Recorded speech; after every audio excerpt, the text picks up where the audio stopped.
오늘 주시는 성경 말씀은 신약 사도행전 4장 23절에서 31절까지입니다. 이 말씀 봉독 후에 송필로 목사님께서 한마음이란 제목으로 설교해 주시겠습니다. 함께 말씀을 봉독하겠습니다. 사도들이 노임에 그 동료에게 가서 제사장들과 장로들의 말을 다 알리니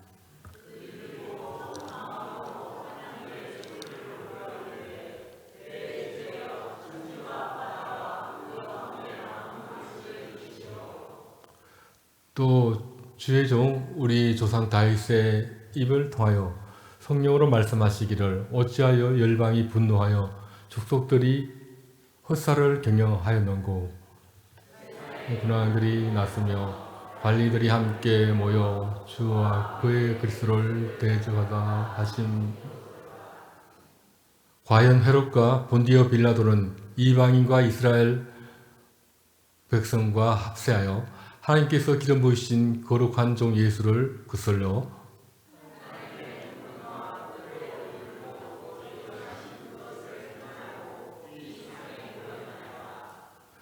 주여 이제도 죄송합니다. 눈이 좀 안 보여갖고 죄송합니다. 좀 더듬거립니다. 양해하시기 바랍니다. 그들의 위협함을 굽어보시고 또 종들로 하여금 담대히 하나님의 말씀을 전하게 하여 주시오며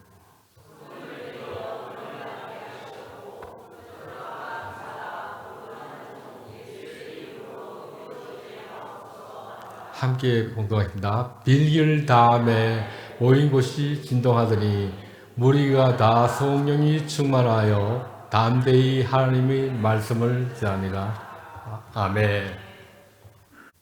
예, 잠시 기도하시겠습니다.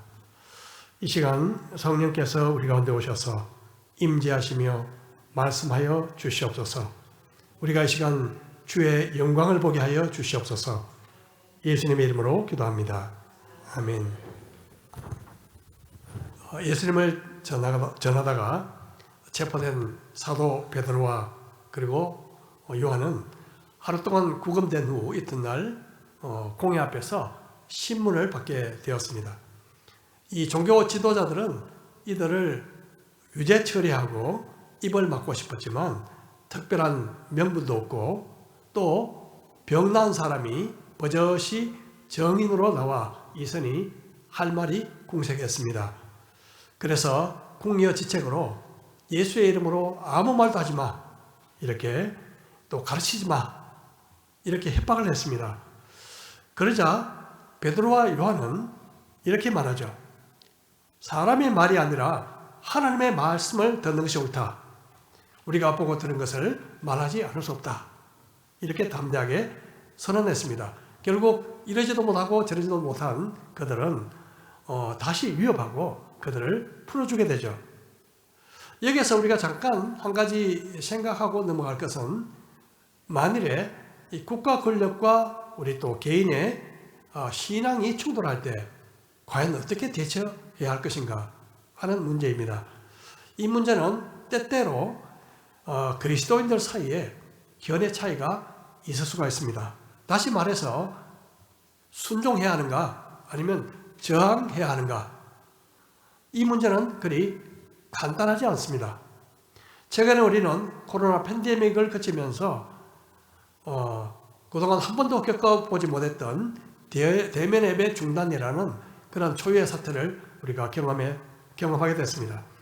정부의 거리두기 지침으로 인해서 온라인 예배로 이렇게 전환이 될 때 어떤 교회들은 이것이 종교의 침해다, 종교 자유의 침해다 하고 반발하며 저항했습니다. 어떤 교회는 이 방역시설을 잘 갖추고 거리두기를 지키면서 현장 예배를 강행함으로 말미암아 이 법적인 문제가 생기게 됐고요. 또 이 행정기관 사이에 또 충돌로 비화하는 그런 일도 있었습니다. 제 개인적으로는 이런 문제는 우리가 목숨을 걸고 지켜야 할 문제는 아니다, 그렇게 개인적으로 생각합니다. 왜냐하면 꼭 우리가 수호해야 할 신앙의 본질이 아니다라고 생각하기 때문입니다.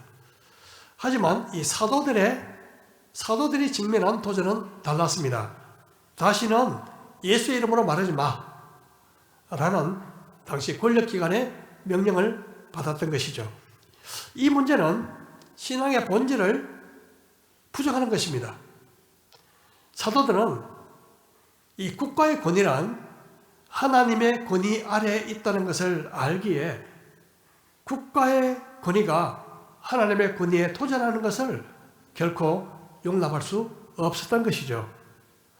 어느 시대든지 간에 신앙 양심을 지키기 위해서 국가 권력에 도전했던 그리고 그것을 위해서 목숨을 걸었던 사람들이 있었습니다.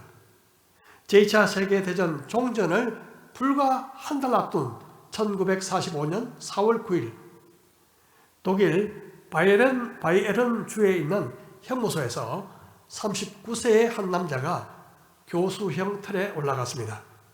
그는 바로 히틀러 정권에 저항했던 신학자 디트리 본 헤퍼였습니다. 본 헤퍼가 2차 세계대전 직전에 미국에서 공부할 때 많은 지인들과 또 교수들이 독일로 돌아가지 말고 미국에 남아 후학을 양성해달라 그런 요청을 간곡하게 했지만 그는 거절합니다. 히틀러의 광기가 덮치던 그 독일로 돌아온 이후에 나치를 계속 비판했던 그는 결국 1940년 나치로부터 강연과 집필 금지 명령을 받게 됩니다. 하지만 그는 굴복하지 않고 더욱 적극적으로 반나치 운동에 나서게 되는데요. 당시 오늘날도 똑같습니다만은 독일 교회는 전통적으로 국가로부터 봉급을 받는 국가 교회입니다. 그러다 보니 이 절대 권력을 쥐었던 히틀러로부터 그의 지배로부터 자유롭지 못했습니다. 교회가. 그 결과 독일 교회는 히틀러를 위한 마치 사당처럼 되어버리고 말았습니다.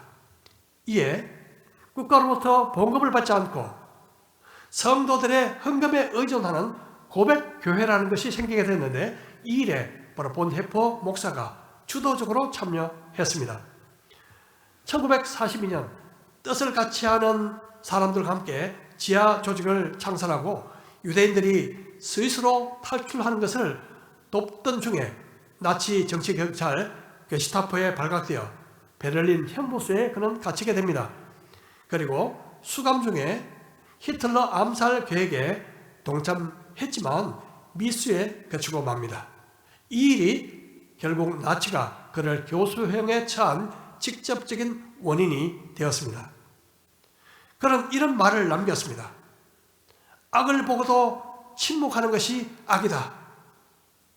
미친 운전자가 행인을 치고 질주할 때 사상자를 돌보는 것보다도 그의 핸들을 빼앗아야 한다.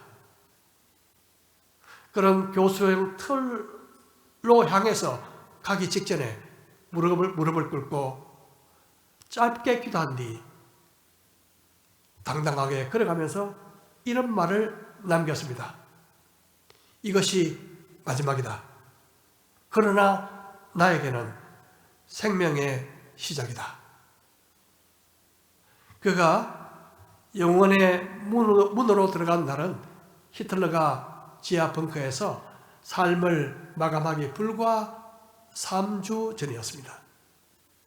작년 한 해 동안 기독교를 믿는다는 단 하나의 이유로 전 세계에서 목숨을 잃은 사람이 5,600명, 그리고 공격을 받은 교회가 2,000개가 넘는다고 오픈도어스라는 단체가 발표했습니다.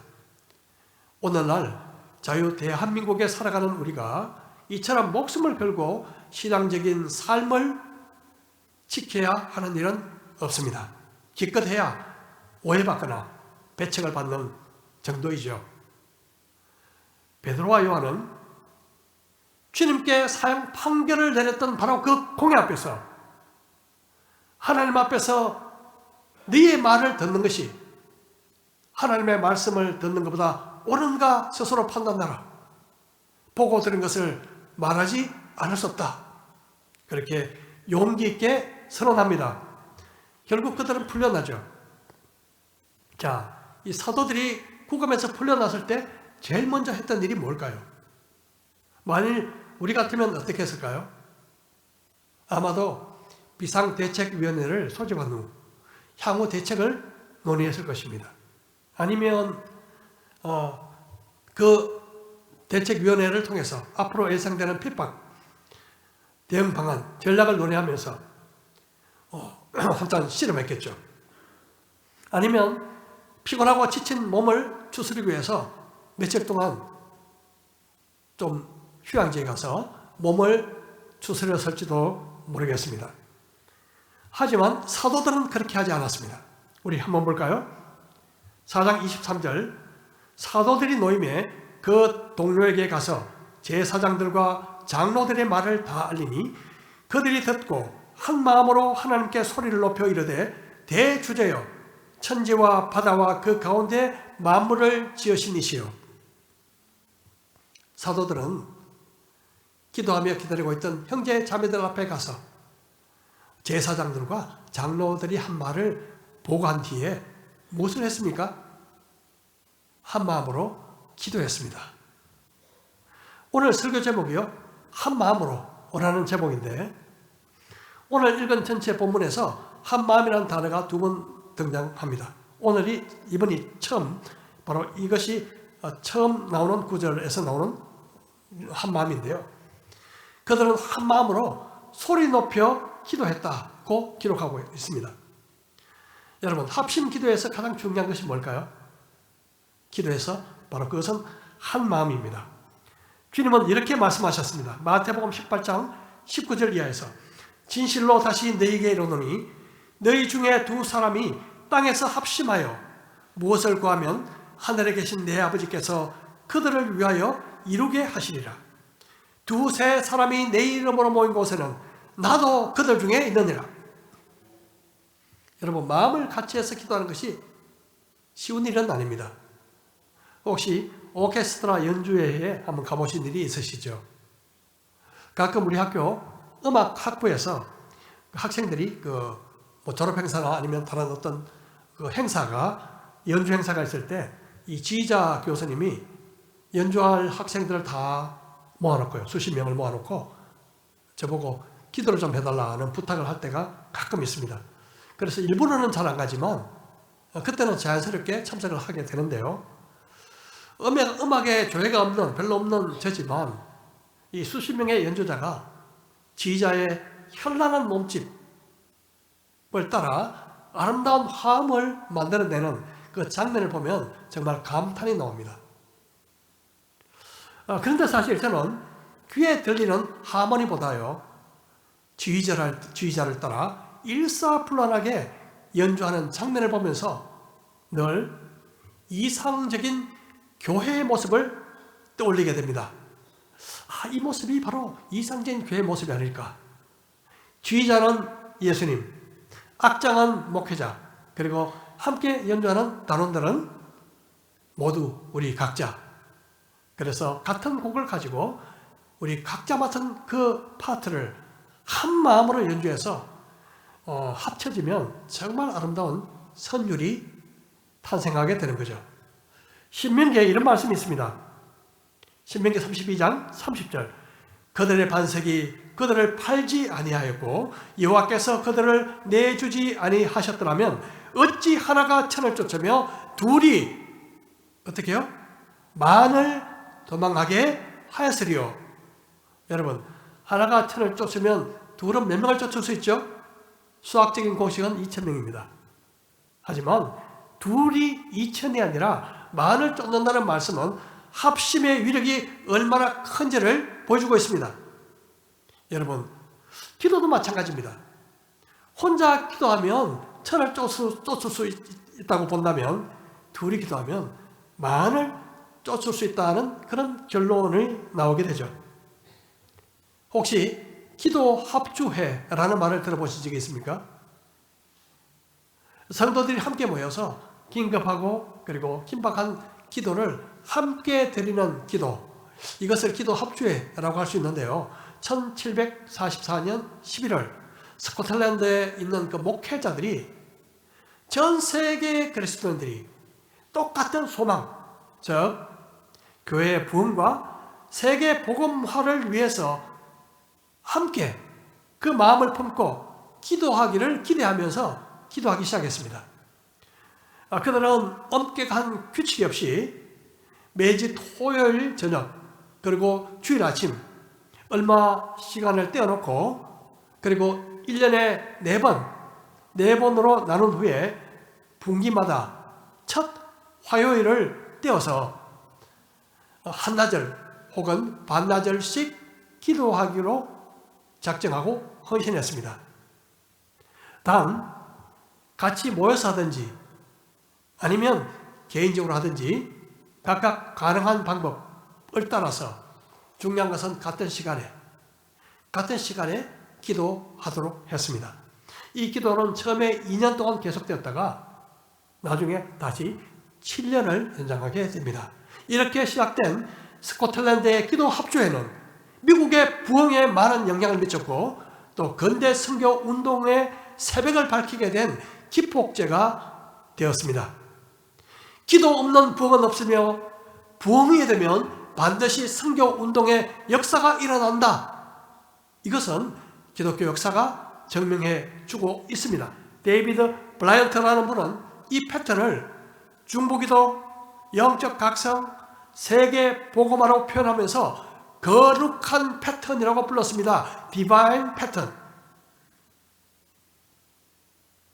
거룩한 패턴은 부흥이 오기 전에 꼭 신실한 성도들의 기도가 선행되었고 이어서 이 부흥은 놀라운 복음의 폭발, 선교적 폭발로 이어졌다는 것입니다. 오늘 우리는 읽은 본문에서 바로 이 증거를 확인할 수 있습니다. 그들이 합심해서 드린 기도는 과연 어떤 결과를 초래했을까요? 먼저 그들이 드린 기도의 내용을 보겠습니다. 그들이 듣고 한 마음으로 하나님께 소리를 높여 이르되 대주제여 천지와 바다와 그 가운데 만물을 지으시니시여. 그들은 한 마음으로 먼저 소리를 높여서 하나님을 대주제 천지와 바다와 그 가운데 만물을 지으신 이라고 부르고 있습니다. 여러분, 기도에 있어서 가장 중요한 것은 기도의 내용보다 기도의 대상입니다. 우리가 하나님을 어떻게 부르느냐에 따라서 우리의 기도의 방향이 달라지고 우리의 기도의 크기가 달라집니다. 요사이 제게 기도에 있어서 가장 큰 동기를 부여하고 있는 말씀이 있는데요. 시편 81편 10절 말씀입니다. 나는 너를 애굽 땅에서 인도하여 낸 여호와 내 하나님이니 내 입을 넓게 열라 내가 채우리라 하였으나 내 백성이 내 소리를 듣지 아니하며 이스라엘이 나를 원하지 아니하였도다. 하나님은 내가 입을 넓게 열면 내가 채워주겠다고 그렇게 말씀하고 있습니다. 하지만 이스라엘 백성들은 입을 열지 않았다고 기록하고 있습니다. 이 말씀을 보면 이런 장면이 눈에 선하게 떠오릅니다. 엄마가 바짝 말라가는 아이, 너무 애 같아서 값비싼 음식을 준비해 놓고 큰 숟가락으로 음식을 떠서 입 벌려 더 크게 이렇게 먹여주려고 애쓰지만 그 아이는 싫다고 입을 콕 다물고 어금니를 꽉 다물고 심지어 얼굴을 돌려버립니다. 여러분, 이런 아이 여러분 경험해보고 보셨죠? 자녀를 키우면서 이런 모습이 하나님 앞에서 다름 아닌 제 모습이 아닌가 그렇게 생각해 봅니다. 여러분, 입을 넓게 열라고 하신 분이 어떤 분이십니까? 하나님은 너를 애굽 땅에서 인도해낸 여호와 내 하나님이라고 그렇게 말씀하십니다. 400년 동안 종살이하던 애굽 땅에서 이스라엘을 이끌어내시기 위해서 10가지 재앙을 이집트에 내리시고 그리고 홍해 바다를 가르시고 맨 땅처럼 건너가게 하셨고 40년 동안 광야 생활할 때 목마르지 않게 하시고 배고프지 않게 하시고 입히셨던 그 하나님이 동일한 우리의 하나님이 되십니다. 애굽에서 이스라엘이 종살이한 것처럼 우리가 사탄의 종노릇하고 있으면서도 그 사실조차 알지 못할 때 예수님께서 우리를 찾아오셔서 죄와 사망의 권세에서 우리를 건져주시고 오늘까지 인도하신 그 하나님께서 우리에게 지금도 말씀하고 계십니다. 내 입을 넓게 열라 내가 채우리라. 여러분, 입을 넓게 여는 만큼 채울 수 있습니다. 하나님을 얼마나 큰 분으로 믿느냐가 우리의 기도의 스케일을 결정합니다. 저와 여러분은 무엇을 구하고 있습니까? 크고 위대한 것입니까? 아니면 장난감입니까? 성도들이 함께 기도 드릴 때 그들은 만유를 창조하시고 다스리시는 크신 하나님, 절대 통치자로 부르고 있습니다. 그리고 이어서 이렇게 기도합니다. 4장 25절 이하 또 주의 종 우리 조상 다윗의 입을 통하여 성령으로 말씀하시기를 어찌하여 열방이 분노하며 족속들이 허사를 경영하였는고 세상의 군왕들이 나서며 관리들이 함께 모여 주와 그의 그리스도를 대적하도다 하신 이로소이다. 과연 헤롯과 본디오 빌라도는 이방인과 이스라엘 백성과 합세하여 하나님께서 기름 부으신 거룩한 종 예수를 거슬러 하나님의 권능과 뜻대로 이루려고 예정하신 그것을 행하려고 이 성에 모였나이다. 대적하는 자들이 아무리 방해하고 아무리 공격해도 그들은 절대 통치자이신 하나님의 주권 아래 갇혀있는 존재들입니다. 비록 그리스도를 대적하지만 그 일은 하나님의 섭리를 이루시는 과정에 불과하게 될 것입니다. 성도들은 종교 지도자들의 그 공격을 예수님께 대한 공격으로 간주했습니다. 그들이 비록 분노하지만 결국 허사가 될 것입니다. 열방은 이방인, 족속은 유대인, 왕은 헤롯 안디바, 관원은 본디오 빌라도를 가리키고 있습니다. 그들은 모두 하나님이 기름 부으신 거룩하신 예수님을 대적하고 거스르기 위해서 모였습니다. 하지만 하나님이 보실 때는 헛수고입니다. 산헤드린이 아무리 협박하고 힘으로 진압하려 해도 그 모든 것은 하나님의 권능과 통치 아래 있다고 그들은 기도하고 있습니다. 어떤 반역이라 할지라도 하나님의 뜻을 이루는 일에 쓰일 것입니다. 여러분, 성도들은 위협을 없애달라고 기도하지 않습니다. 위협이 사라지도록 기도하지 않습니다. 어떻게 기도할까요?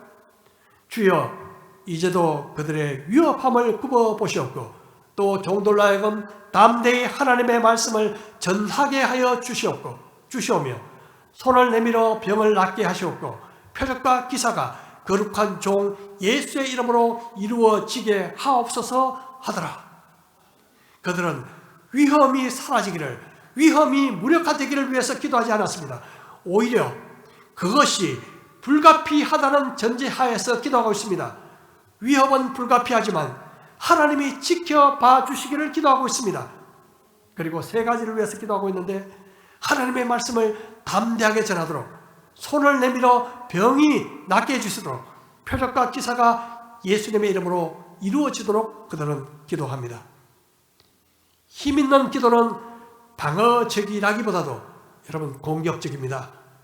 우리는 그저 병에 걸리지 않고 건강하게 해달라고, 때로는 큰 어려움 당하지 않고 그렇게 살아가도록, 유혹에 쉽게 넘어가지 않도록 그렇게 살아가도록 우리는 그렇게 기도할 때가 많습니다. 하지만 초대교회 성도들은 그저 자신을 보호해달라는 기도가 아니라 비록 위험하더라도 하나님의 말씀이 증거되고 살아계신 하나님의 역사가 나타나도록 기도했습니다. 여러분, 그 결과가 어떻게 됐을까요? 즉각적인 응답이 있었습니다. 빌기를 다음에 모인 곳이 진동하더니 무리가 다 성령이 충만하여 담대히 하나님의 말씀을 전하니라. 여러분, 진동하다는 말은 원래 바다의 큰 파도에서 유래된 말입니다. 하나님의 은혜와 능력이 거대한 파도처럼 성도들에게 임했습니다. 다시 한번 오순절 성령이 임하신 것처럼 하나님의 강력한 임재가 임했습니다. 물론 이때 일은 오순절날 성령님이 임하신 것과 달랐습니다. 이미 임하신 성령님이 충만하게 역사하신 것이었습니다. 그들은 성령의 충만에 담대하게 복음을 전합니다. 그뿐 아니라 공동체 안에서도 지속적인 변화가 생겼습니다. 4장 32절 믿는 무리가 한 마음과 한 뜻이 되어 모든 물건을 서로 통용하고 자기 재물을 조금이라도 자기 것이라 하는 이가 하나도 없더라. 사도들이 큰 권능으로 주 예수의 부활을 증언하니 무리가 큰 은혜를 받아 그 중에 가난한 사람이 없으니 이는 밭과 집 있는 자는 팔아 그 판 것의 값을 가져다가 사도들의 발 앞에 두매 그들이 각 사람의 필요에 따라 나누어 줌이라. 사도행전 2장에서 오순절 직후 일어났던 그 공동체의 모습이 재현되고 있습니다. 여기서 또다시 한 마음이란 단어가 등장하고 있습니다. 그들은 처음에 모여 기도할 때 한 마음으로 기도했습니다. 이제 또다시 한 마음으로 모든 물건을 서로 통용했다고 말씀하고 있습니다. 물론 오늘날 교회도 똑같이 그대로 따라해야 한다는 그런 뜻은 아닙니다. 중요한 것은 그들이 한 마음으로 교제에 동참했다는 것입니다.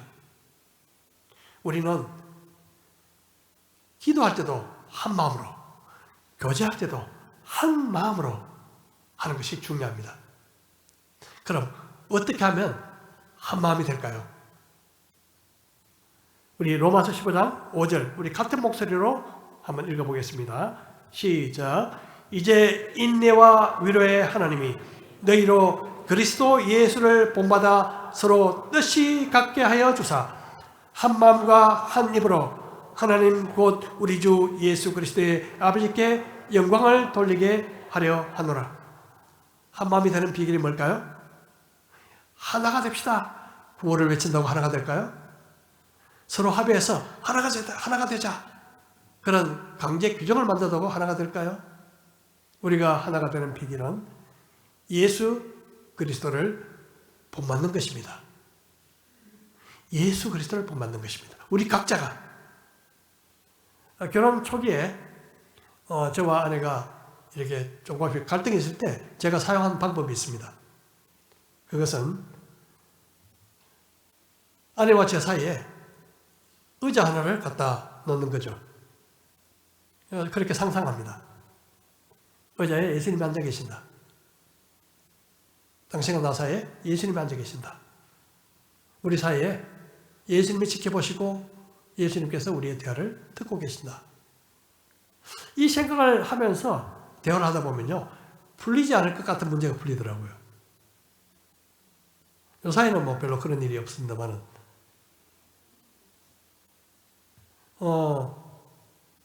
이제 상상으로 하는 거죠, 상상으로. 다음부터는 상상으로. 주님이 우리 가운데 계신다. 여러분, 예수 그리스도를 우리 삶의 중심에 모시게 되면 많은 갈등들이 해결됩니다. 수많은 갈등들이 해결되지 않는 이유가 뭘까요? 누군가가 아니면 둘이 다 예수 그리스도를 우리 삶의 중심으로 놓지 않기 때문에 그럴 경우가 대단히 많습니다. 예수님을 중심에 놓으면 가까워지게 됩니다. 그리고 결국 하나가 될 수 있습니다. 자, 그런데 한 마음이 되는 일에 가장 중요한 것이 또 하나 있습니다. 뭘까요? 에스겔서 11장 19절 20절 같이 한번 읽어보겠습니다. 시작. 내가 그들에게 한 마음을 주고 그 속에 새 영을 주며 그 몸에서 돌 같은 마음을 제거하고 살처럼 부드러운 마음을 주어 내 율례를 따르며 내 규례를 지켜 행하게 하리니 그들은 내 백성이 되고 나는 그들의 하나님이 되리라. 여러분, 한 마음이 되는 능력은 우리 가운데 결코 나오지 않습니다. 우리 가운데는 하나가 될 수 있는 능력이 없습니다. 우리가 주님을 향한 마음이 있다 하더라도 한 마음은 하나님이 주시는 것입니다. 바로 성령님을 통해서요. 성령님은 우리를 믿음 안에서 하나가 되게 해주셨고, 그리고 우리 교회 안에서 하나가 되게 하십니다. 그러므로 우리는 하나됨을 위해서 기도할 때 반드시 성령님을 구하는 기도가 필요한 줄로 믿습니다. 주님은 말씀하셨습니다. 누가복음 11장 13절에 너희가 악할지라도 좋은 것을 자식에게 줄 줄 알거든 하물며 하늘 아버지께서 구하는 자에게 뭐를 주시지 않겠느냐? 성령을 주시지 않겠느냐? 하나님은 가장 좋으신 아버지십니다. 그 아버지가 주시는 가장 좋은 선물은 뭘까요? 성령님이십니다. 성령님 안에 모든 좋은 것이 다 있습니다. 여러분, 우리가 한 마음으로 기도하고 한 마음으로 나누고 한 마음으로 교제하는 것도 우리가 성령 안에 있을 때 가능한 일입니다.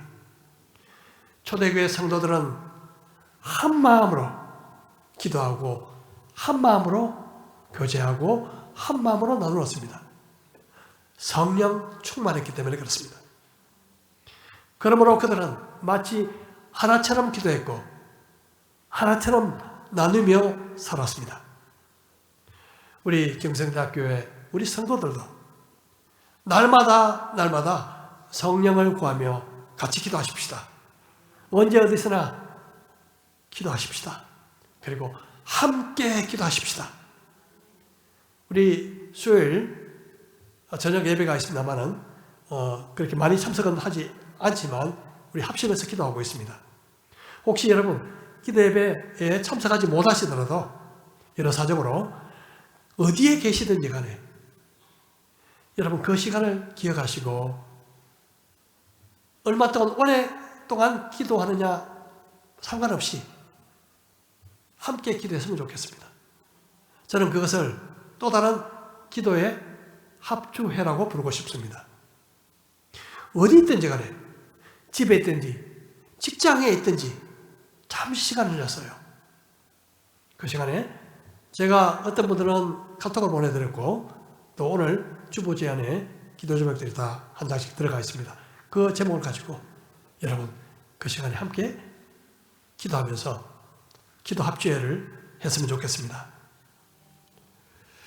하나님께서 우리의 기도의 하모니 그리고 교제의 하모니를 통해서 우리가 알지 못하는 놀라운 일을 행하실 것을 기대합니다. 우리 모든 경성대학교의 성도들이 날마다 성령으로 충만하고 한 마음으로 기도하고 한 마음으로 교제함으로 초대교회에 일어났던 그 영적 각성과 그 부흥운동이 우리의 현실이 되기를 기대하고 기도하고 또 축복합니다. 우리 잠시 각자가 말씀을 생각하며 기도하도록 하겠습니다.